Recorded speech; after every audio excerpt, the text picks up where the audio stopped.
Phase 2 275 crore रुपया भारत सरकार ने दिया और इसके साथ साथ 600 करोड़ रुपए की लोन की गारंटी भी दी है।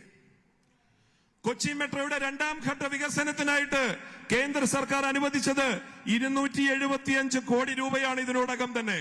അത് മാത്രമല്ല, ഈ ഇതേ കാര്യത്തിനായിട്ട് 600 കോടി രൂപയുടെ ഒരു ലോണിന് വേണ്ടിയിട്ടുള്ള ഗ്യാരണ്ടിയും കേന്ദ്ര സർക്കാർ തന്നെയാണ് നൽകിയിരിക്കുന്നത്. भाइयों बहनों, बीजेपी की नीति बड़ी स्पष्ट है, justice to all, appeasement to none. സുഹൃത്തുക്കളെ, ബിജെപിയുടെ വിചാരധാര വളരെ വ്യക്തമാണ്. എല്ലാവർക്കും സമത്വം, എല്ലാവർക്കും justice to all, appeasement to none. और हम इसी के तहत देश भर में काम कर रहे हैं.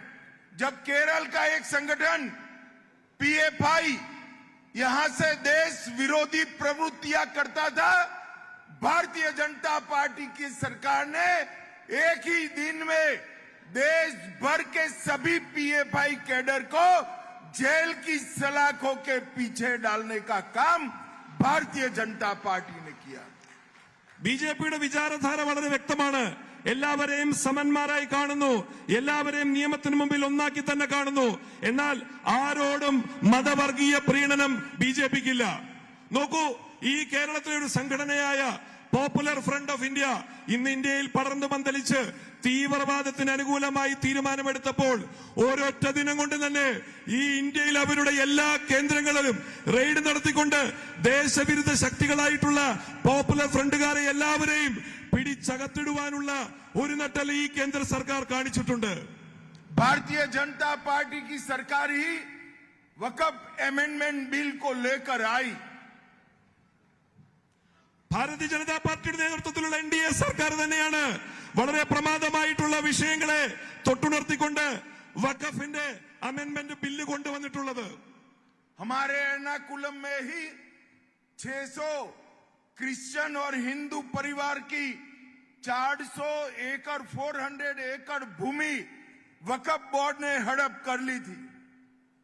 നമുക്കറിയാം, ഈ എറണാകുളം ജില്ലയിൽ തന്നെയുള്ള മുനമ്പത്തുള്ള ഏകദേശം 400 ഏക്കർ ഭൂമിയാണ് അവിടെ വസിക്കുന്ന ഹിന്ദു ആയിക്കോട്ടെ, ക്രിസ്ത്യാനി ആയിക്കോട്ടെ, മുസ്ലിം ആയിക്കോട്ടെ, അവരുടെ ഭൂമിയെ വഖഫ് അത് തങ്ങളുടേതാണെന്ന് അവകാശപ്പെടുന്ന ഒരു സാഹചര്യം ഉണ്ടായത്.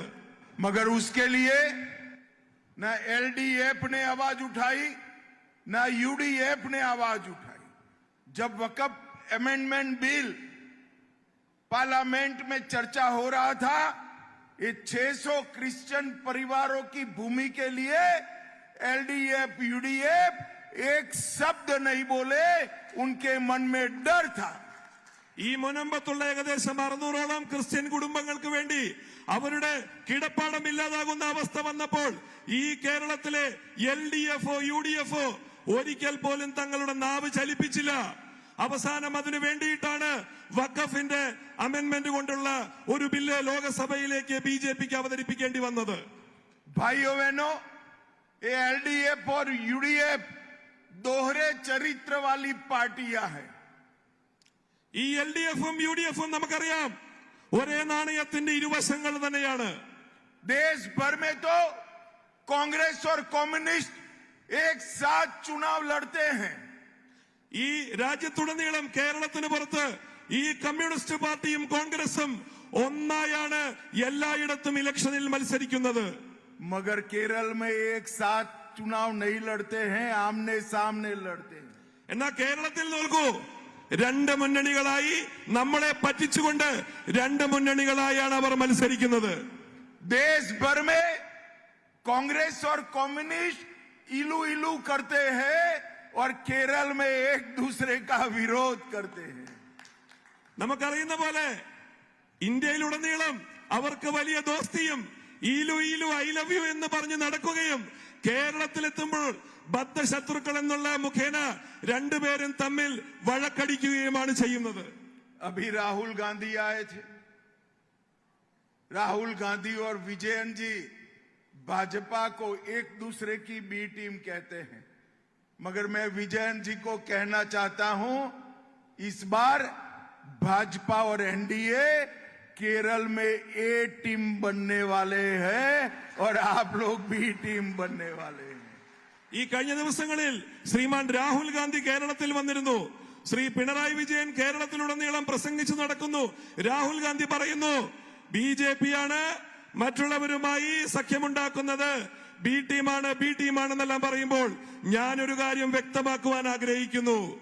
ഈ തമ്മിൽ ദോസ്തി കാണിക്കുന്ന ഈ കമ്മ്യൂണിസ്റ്റും കോൺഗ്രസുമാണ് ബി ടീം.